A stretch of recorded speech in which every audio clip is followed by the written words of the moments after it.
Hi everyone. Our today's lesson is Unit 12.1. It is called Unforgettable. Let's get started. Our first exercise is related to outdoor activities, so let's do it together. Complete the phrases below with the words in the box. Use the photos to help you. Let's check this photo firstly. Pay attention to the elephants, the people, ride elephants, then sailing about, probably climbing a mountain, riding camel, and swimming in a thermal bath. So let's come back to our exercise and do it. In the first phrase, you should use ride. Ride an elephant and ride a horse. Next one, climb a volcano and climb a mountain. Then sail a small boat, sail down the Nile. Go fishing, go camel trekking. Then swim in a river and swim in a thermal bath. And the last one, watch an opera, watch a play outdoors, and watch birds. Now we don't have so much chance to discuss these questions, but let's read this. Which of these activities above can you see in the photos? We mentioned them. Firstly, ride an elephant, climb a mountain, probably a volcano, then sail a small boat, go camel trekking, swim in a thermal spa.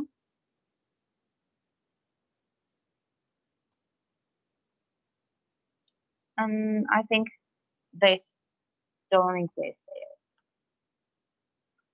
Then, which activities would you like to do? Why? Of course, it is up to you. You can choose any of these and talk about that later in order to improve your speech. And which activities would you not like to do? Of course, this one is the right choice to replace.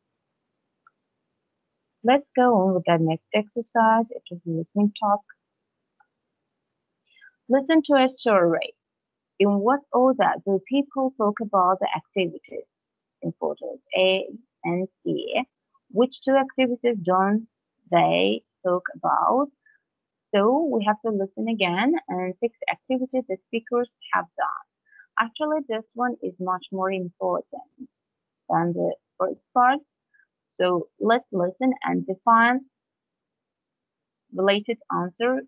Which of these is mentioned by the speaker first? Which one is mentioned by the speaker second? And which one is mentioned by the speaker the third? Let's listen together. Unit 12. Experiences. Recording 1. 1. Excuse me, do you have a second? We're asking people about experiences of a lifetime for a survey. Oh, yes, if it's quick. Great. Could you look at this list? Have you done any of these things? Yes, I have actually. Well, one of them. I've been to Guatemala and I've climbed that volcano, I think. Anything else? No, I don't think so. Sorry, I have to run. 2. Excuse me? What? Have you ever ridden an elephant? What? Why? No. No, I haven't. We're doing a survey on experiences of a lifetime. Can I show you this list?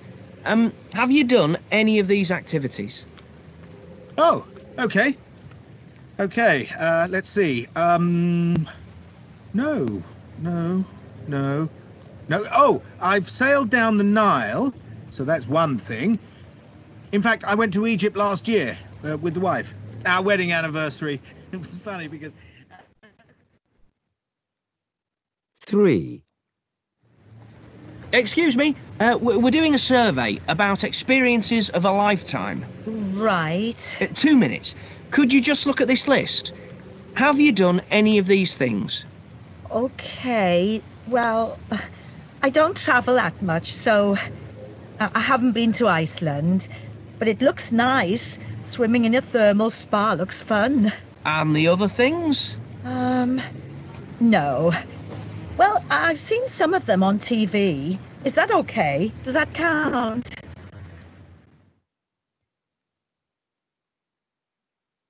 As you heard, and so from here,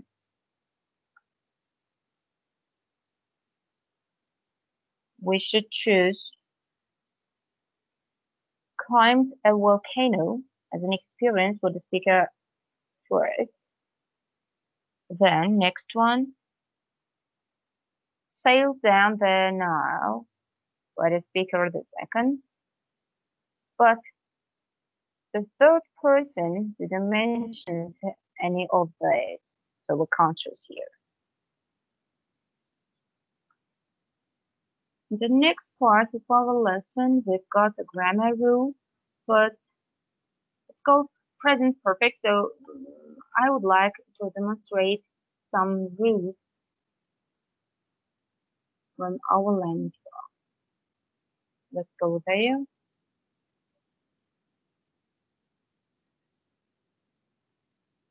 Let's pay attention together quickly. Present perfect. Present perfect is a tense form is used to talk about our past experiences.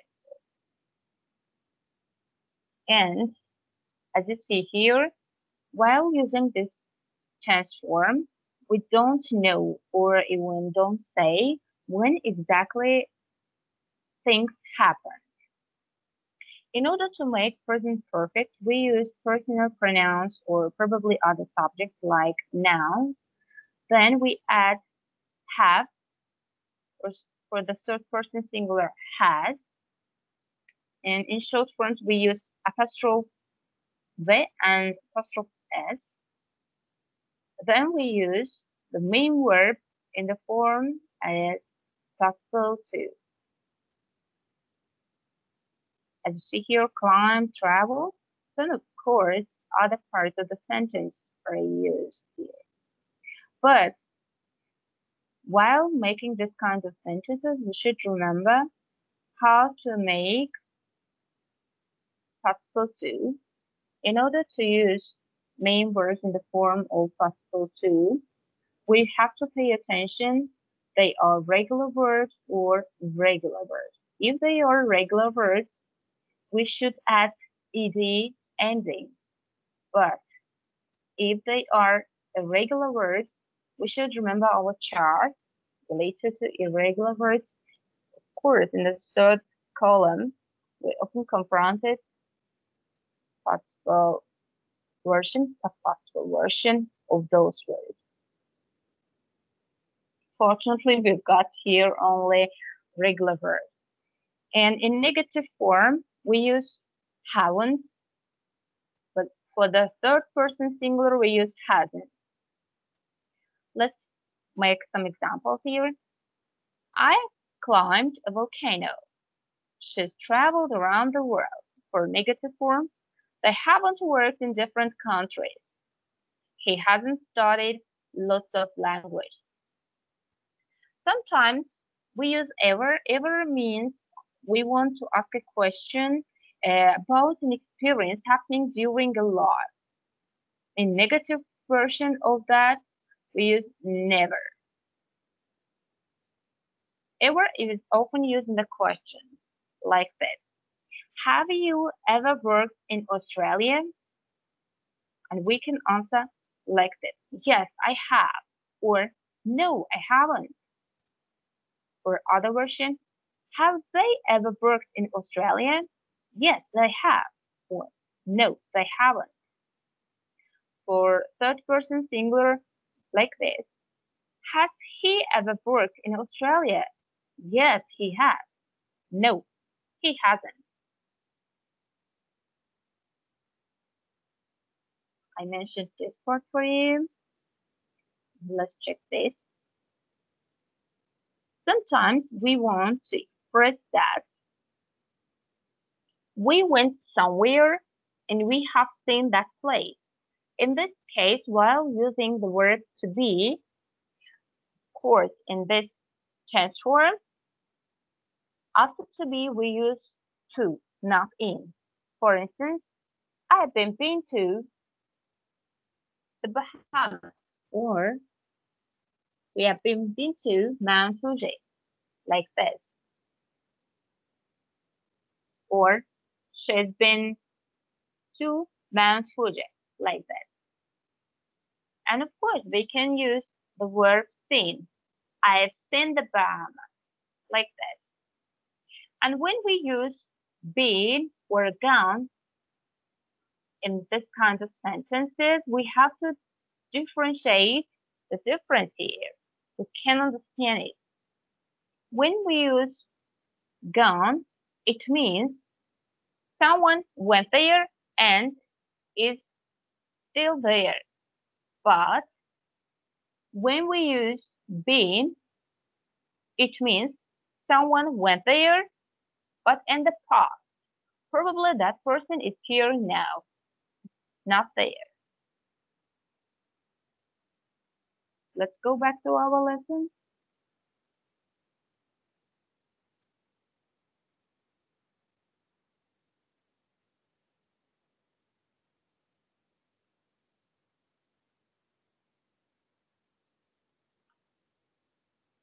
Now we have to listen in order to fill this gap. Before doing it, let's pay attention to this rule.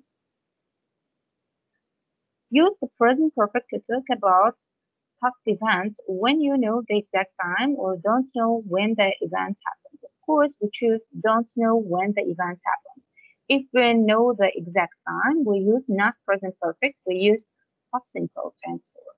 Then, use the present perfect to emphasize what when the action happened. In this case, we don't use present perfect, we use past simple. Of course, if we want to exactly emphasize the time when something happens. Let's listen this and fill this gap. Unit 12. Recording 2. I've sailed down the Nile. I haven't been to Iceland. Have you ever ridden an elephant? No, I haven't. If you can't understand while listening, you can look at here. But it's better to listen to this kind of material without looking at it to improve your listening skills. Let's fill this by the help of our background knowledge from here, from this listening. I've sailed down the Nile. I haven't been to Iceland. Have you ever ridden an elephant? No, I haven't.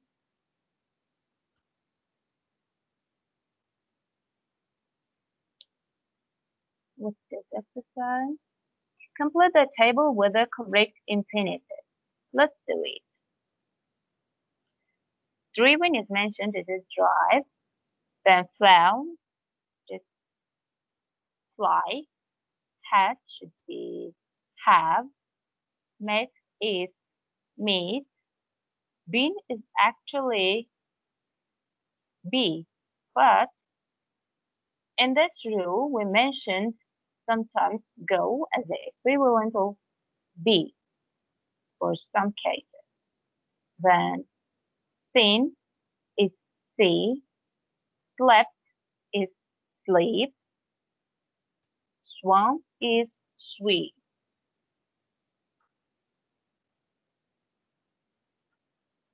For speaking test, complete the questions with your own ideas. Let's complete it. For instance, have you ever been to Baku? Or have you ever been to London? Have you ever slept in a tent, for example? Have you ever had a car? Or have you ever had a sports car? Have you ever probably lost in forest? Or have you ever met someone famous? Or have you ever met any celebrity? Something like this. In writing part, we've got postcode here.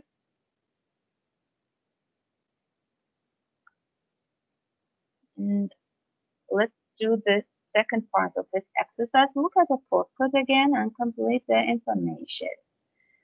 You can read this postcode yourself and answer this question. Which country are Oliver and Christina visiting? But I want to do this exercise with you. Write a name and what on the right hand side. Let's check. Right, and the right hand side is this part. So we can see here an address. So we can write the name and address on the right hand side. Next, you can write the something and then at the top. So let's look at the top. Let's do this part. So we can add here place and date. You can write the place and date at the top. The last part. You can start a postcode with hi. So we can start hi, or we can start with greeting someone. Let's go. Underline for typical postcode phrases in the postcode. What's missing from each phrase? Write phrases in full. Look at this part and try to define this kind of phrases. It's better to stop the video in this part and define these phrases, and you can end this your answers under the video, so we can help you to check them. Cross out words to make more postcode phrases. Let's do it together. The first one is mentioned. Staying in a fantastic hotel. In the second sentence, we can leave out I, so let's just have to stop now. Then omit I'll, use expression like this, speak to you soon. And the last one, again, omitting I, hope you're all okay. So it's end of our lesson. See you in the next video. Take care. Bye-bye.